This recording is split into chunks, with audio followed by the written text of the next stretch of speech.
The Financial Intelligence Unit reports an increase in its investigations into earnings connected to drug trafficking. The NGO coalition engages the office of the DPP in an attempt to raise the bar in fighting sex crimes against children. And stakeholders in the agriculture sector learn how to close the gaps in the food value chain. I am Idona John Baptist with the Channel 5 News. Details after this.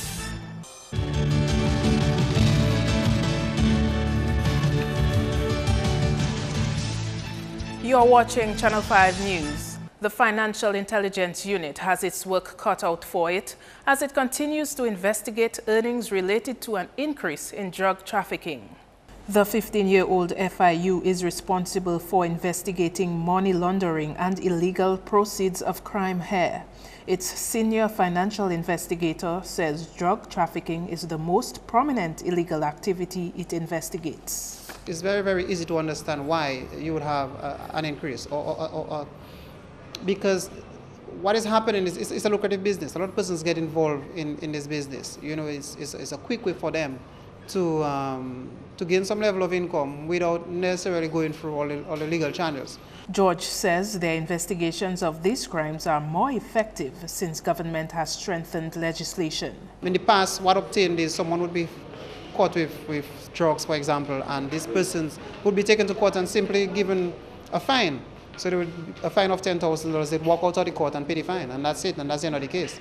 No, that has changed significantly. No, you are not only fined, but once you're convicted, we now have the ability now to make an application for confiscation with respect to the benefit, your benefit from that particular, for engaging in that particular activity. So not only do you receive the fine, but we now can look at the vehicles that you bought as a result of your activities, your engagement in that criminal activity, the houses that you built, the bank accounts that you amassed, and the gifts that you made, the expenditures that you expended from the proceeds of these criminal activities. The revision of laws has led to successes in civil cash forfeiture and confiscation order cases. Thanks to the amendments in legislation, George says the environment for those involved in the illegal drug trade to operate has become very difficult. There are cases that we are actively engaged in, and normally the end of our investigations results in assets being frozen, bank accounts. We have quite a few bank accounts, houses, real property frozen, and persons do not get access to these properties until the matter is finalized at the courts. Once the person is convicted, you're now talking about sentencing. So it's either sentencing at the magistrate's court or sentencing at the high court if you're considering confiscation.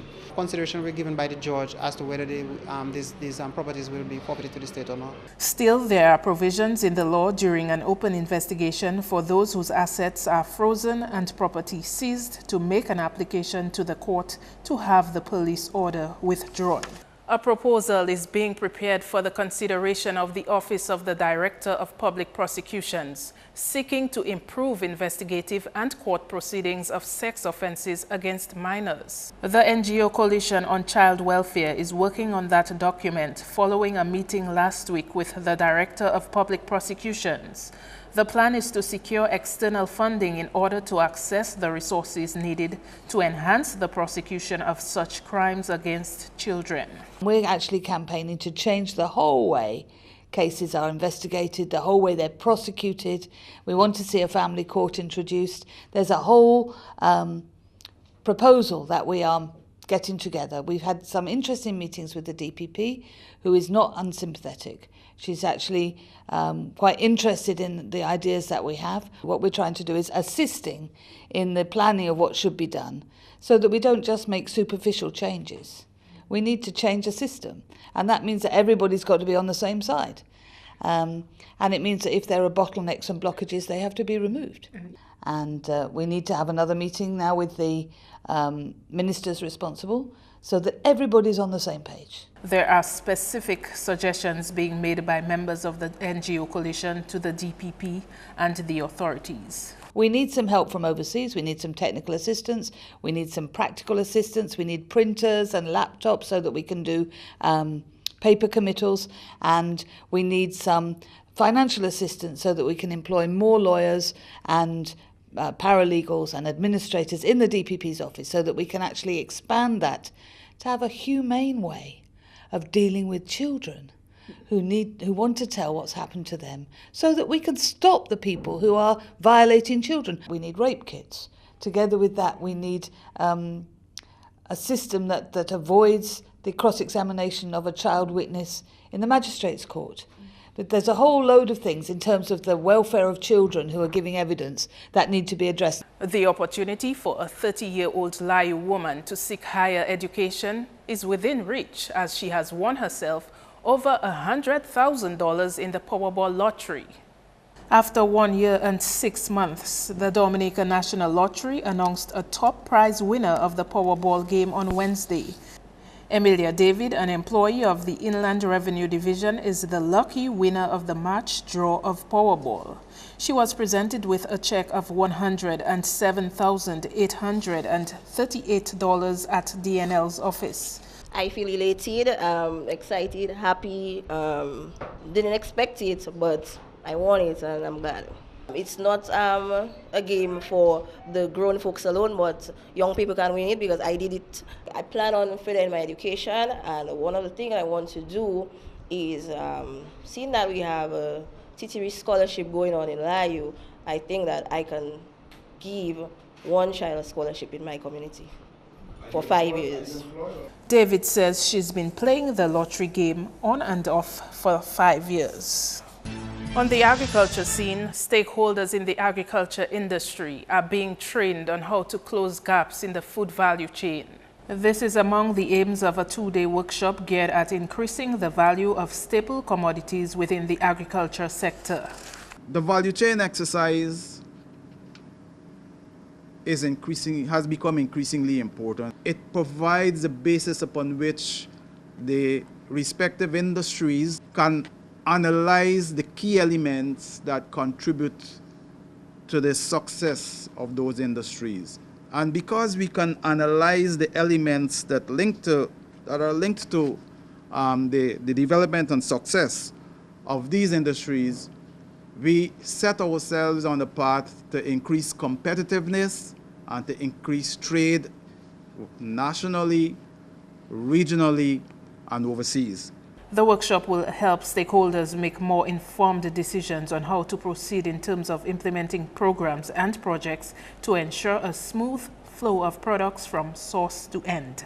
There are two aspects of this week's work, and the first really involved the validation of research surveys across involving all the stakeholders, which gives some detail and analysis and definition to aspects of the commodity value chain. This part of the week's activities addresses training. And in that context, it targets you and the ability to analyze, not only analyze, but translate the findings into policy, decision-making, and increased competitiveness across the industry. Dashing, banana, cocoa, pork, and goat are the 5 staple commodities being looked at under this project. Agriculture officials note that there are challenges in maintaining a high standard of produce. Your road conditions. You will have a good product, but after tropical summer, our roads our feeder roads are so bad that when the thing reaches the market, you have lost a significant amount of your product. Financing. Is it available? Where does it come from? Are there credit facilities? Can the farmer meet their commitments? Packaging. How is it packaged? What material are you using? Advertising and promotion. To what extent does the public know about the product? So all of these things are very important. The 2-day workshop is a collaborative effort of CARDI, the Ministry of Agriculture, and the Banana Accompanying Measures Program, BAM. In more news, the Dominica Social Security is continuing to give back to the people as it continues to observe its 40th anniversary this year. A Thanksgiving service was held on 1st of February to mark the institution's anniversary, and money raised from that function have been donated to a charitable institution on island. Management identified a cause to which we could make that contribution of the collection that would have taken at that special church service. And almost unanimously, they identified the St. Vincent de Paul Society because they acknowledge the work that St. Vincent de Paul is doing and the people that St. Vincent de Paul touches. And it just always seems as if every time we make contributions, we are impacting organizations that take care of the same people we're taking care of as well. Some of these people who you assist are people who might have made their contributions to the development of our country when they were young and able. Some of them might have participated in Social Security. Many of them may not have been privileged to be part of Social Security. And probably that is why they're probably in the situation where they actually depend on organizations like yourself to take care of them in their twilight years. President of the St. Vincent de Paul Society says the contribution of over $3,000 will help the society carry on its work of taking care of the needy. The work that we do, it touches a lot of the poor and indigent people in Dominica. So I am very happy that they remembered us. Thanks, Director and Deputy Director, for remembering us when you were thinking of doing that project. The St. Vincent de Paul Society will hold its annual general meeting on Sunday, 10th April, starting with a mass at 8 a.m. in Jubla, where it will chart the way forward for its charitable work on island. This is Channel 5 News. Coming up, Baroness Scotland on the issue of child abuse and what's needed to stamp it out. Stay with us.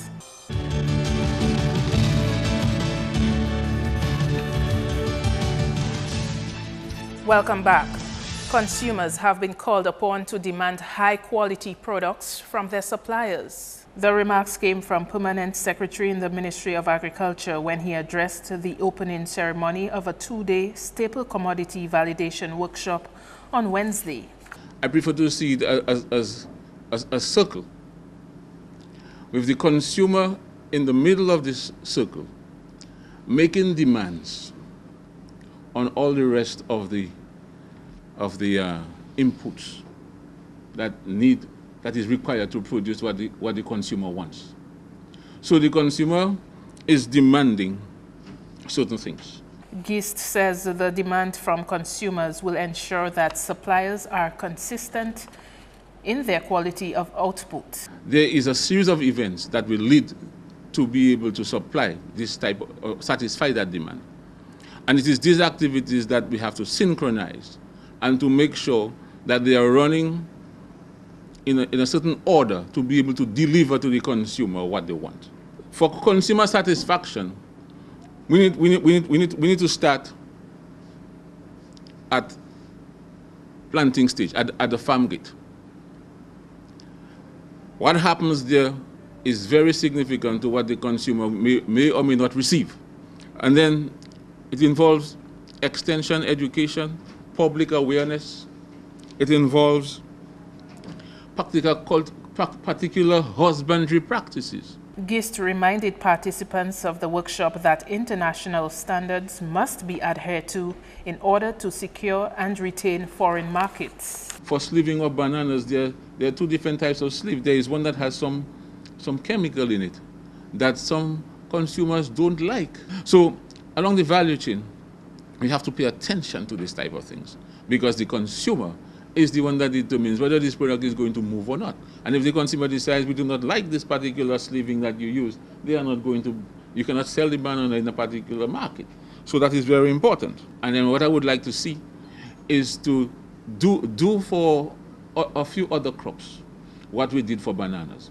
Bananas had from gate to plate, Tesco supermarket control over the product. I'm saying here that the same is required for some of the other crops that we want to market. That we study spacing, planting regime, husbandry, everything, and then therefore we can look forward to success and satisfying the consumer demand. Dominicans are being called upon to unite in an effort to stamp out child abuse on the island. Secretary General of the Commonwealth, in speaking to Channel 5 News, said child sexual abuse is a problem across the Commonwealth states and strength in numbers can help to eradicate this social ill. One of the things that we have to face is that domestic violence and violence against children and abuse of children unfortunately isn't just a Dominican problem, it is tragically a global problem. So We are all fighting these things, and we need to come together to look at what works, to share best practice, to look at what's happening in other countries and other issues which might help us. And I hope that what I will do as Secretary General is become a fulcrum for that best practice and to share it. I have spent more than 39 years working on issues of child safety and child protection. And I have always loved children, and I always will love children. Baroness Scotland urged Dominicans to speak out against child sexual abuse and play their part in bringing light to this problem. The thing that I want to say to all of us is we have to care for our children. We have to be willing to speak out. So if we're a neighbor, if we're a friend, if we're a school teacher, if we're a doctor, if we're a nurse, if we're the person cleaning the streets, and we see a child in need and being abused, don't let any of us be silent and turn our face away. If we're going to make a difference, it will take all of us. So I think that Dominica has the same challenges, tragically, as so many other countries. We're not alone. And now the difference is, I hope that what we will do in the Commonwealth is on all of these issues, we'll be able to say one another, you don't stand alone. 52 of us stand with you. In recent times, the scourge of child sexual abuse has been in the spotlight in Dominica. Last month, the Sexual Legislation Review Committee made public some of the recommended changes to be made to the country's Sexual Offences Act of 1998. That's news. The sports highlights next with Kenny Williams.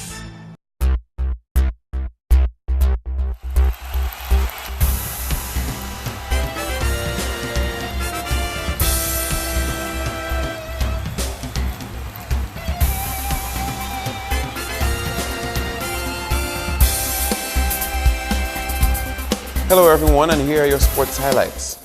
Let's check out some under-15 cricket. At Benjamin's Park, Dominica lost to St. Vincent by 4 wickets in the win-lot games on Tuesday. The home team batted first and were 79 all out. Mikel Revere top scored for Dominica with 18 runs. Jair Walters took 4 for 23 and O.J. Matthews 3 for 17 for St. Vincent. The visitors replied with 80 for 6 in 17 overs. Javid Baptiste scored the most for the Vincentians with 29. Jocelyn Valmont took 3 for 22 for Dominica. Meantime, at Windsor Park, St. Lucia suffered their first loss since this year's tournament when they went down to Grenada by 5 runs. Grenada batted first, scoring 209. Nico B. John 48 and Caden Felix 43. Sunil Narayan picked up 4 for 24. St. Lucia in reply fell short of their target and posted 204 in 48.4 overs. Dominic Auguste 29, Gavin Sirier 26, Terrell Chico and Akim Auguste 20 each. Keegan Arnold took 4 for 58. Meantime, team captain of the Grenada team says despite his team's downfall during the match, they feel proud to have defeated the defending champions. Felt very good because St. Lucia was on a roll. They won the 2 last game. We won 1 and we lost 1. So we feel good beating the defending champions. See the extras and the missed feeling. We got to work on 9 training. Yeah, basically, that is it.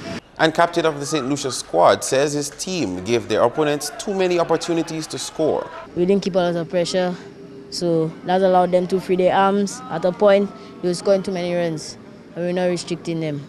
He says moving forward, more emphasis will be placed on the opening batsmen to perform. Well, top order, focus, keep on batting, and just get your head over the ball and play. In netball, Dominica celebrated their first victory in the 2016 Jean-Pierre Netball League, defeating Antigua 36-14 on Tuesday. Selena Langley got 24 from 34 tries, and Kayla Telemac assisted with 12 from 17. Meantime, in a shooting competition, Jamaica came in first, Dominica second, and Grenada third. Selena Langley was the top individual shooter, scoring just about 70% of her shots, 43 from 61 attempts. Wednesday was a rest day for the netball teams. Games resume on Thursday, where Dominica will take on Trinidad at 8 a.m. At 6:15 p.m., Dominica will play Grenada. Back to cricket now. St. Lucia's Bon Séjour cricket ground will be known as the Darren Sammy National Cricket Ground and one of the stands named in Johnson Charles's honor. Charles is also due to receive a plot of land. The announcement was made by Prime Minister the Honorable Dr. Kenny Anthony at a welcome reception for the players on Tuesday. Anthony says both tributes are fitting since the players showed dedication and persistence in winning the 2016 and 2012 ICC World T20 men's titles. Under the leadership of Darren Sammy, the West Indies made history by being the only team to win the title twice. On the field for football, it should be a busy week for the DFA as 12 matches are scheduled for this week, weather permitting. Here's the football lineup for the All-Ireland League. On Wednesday, Dr. Darrow All-Stars will take on Lubia at the Pori playing field, while at the Benjamin Park it will be Calibishi versus Nemesis United. Both matches begin at 6 p.m.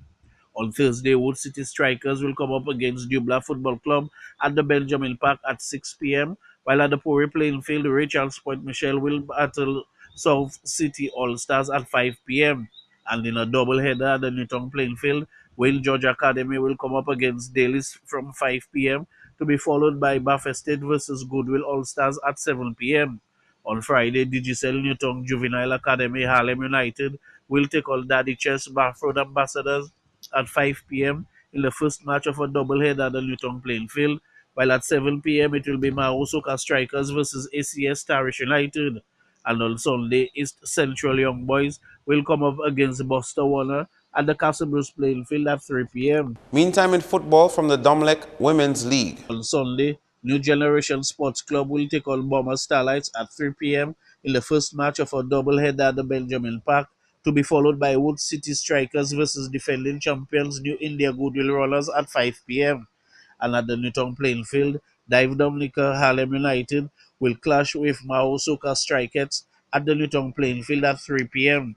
On to basketball, action continues Thursday night in the 2016 Flow DABA National League. The Division 1 matches start at 7 with Interschool taking on Police Sports Club, while at 9, Justina Charles Thunderers will come up against Tigers. Thursday's basketball action will bounce off at the Massac Court. That's all the sports for now. I am Kenny Williams. Join us again next time.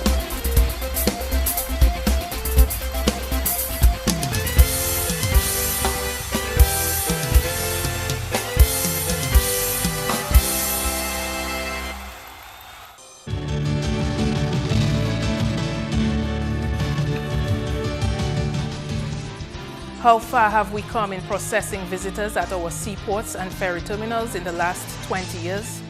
Find out now on Flashback. Hello everyone, I am Julian Morris with another edition of Flashback. On today's program, we take a look at how the quality of service at Dominica seaports has improved since 1995. Back then, the authorities understood that the amount of time visitors from neighboring French islands spent going through immigration had to be reduced to boost tourism.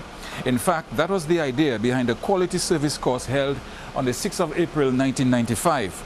It simply took too long to clear passengers' luggage upon their arrival, and the Minister for Tourism back then felt it would take a radical change, radical action to bring about the needed change.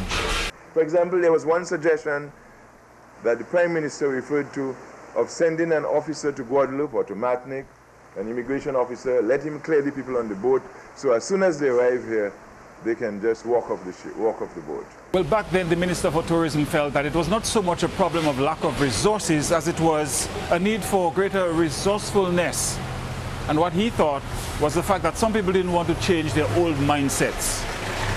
I think we have a mindset that seems to suggest that we did this in 1970, so we must continue to do it up to the year 2000. It doesn't matter what is changing. I was very disturbed the other day when I learned, for example, that it took 4 hours almost to clear people who were coming from the French territories for Carnival. And there was a recent experience where a vessel came in there after an excursion from the Saints, and they couldn't find the person to clear the vessel. The only way sometimes things will change is if we draw attention to it and do it publicly. So in fact, things have improved a lot in the last 20 or so years. According to the CEO of the Dominica Air and Seaport Authority, Benoit Badwill, a lot has changed. In fact, back then, there were some problems with what they call the carte d'identité. That card could not be processed. They didn't have the equipment. Now they do. They've also made other accommodations for people going on excursions. And there's what you call a green line now for people who have nothing to declare. So a lot of change has taken place over the last 20 years at our seaports. And that's another edition of Flashback. I am Julian Morris. Join us next week for another episode of Flashback. The weather report is next. Good evening. Welcome to tonight's weather broadcast. Weak unstable conditions today resulted in cloudy skies across the northern and central portion of the region. Visible satellite imagery indicated some low-level clouds across Dominica. Radar imagery indicated shower activity mainly across the northern portion of the island. In fact, 10.5 millimeters of rainfall was recorded at the Douglas Childs Airport today. The weather for tonight is expected to be partly cloudy to cloudy with scattered showers. Similar conditions can be expected tomorrow with temperatures peaking near 31 degrees Celsius. Sea conditions tomorrow are expected to be slight to moderate with waves peaking near 5 feet. For the next 3 days, expect partly cloudy to cloudy skies and scattered showers mainly during the morning period. Throughout the Caribbean tomorrow, weak instability associated with a low-level trough will result in partly cloudy to cloudy skies and scattered showers across the region. On the international cities forecast, rain expected in New York, partly cloudy skies expected in Miami, partly cloudy with rain in London, thunderstorm activity in Caracas, and clear skies expected in Beijing. The sun will rise tomorrow at 5:56 a.m. and set at 6:19 p.m. For up-to-date weather information, please visit our website at weather.gov.dm or call the weather hotline at 447-5555. Thank you for viewing and have a good night.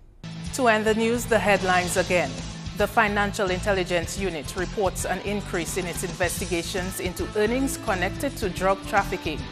The NGO coalition engages the Office of the DPP in an attempt to raise the bar in fighting sex crimes against children. And stakeholders in the agriculture sector learn how to close the gaps in the food value chain. Feel free to contact us at news@marpin2k4.com. You can also access our past newscasts on our YouTube channel. On behalf of the production team, I am Idona John Baptist. To all our viewers around the world, thanks for watching. Join us tomorrow.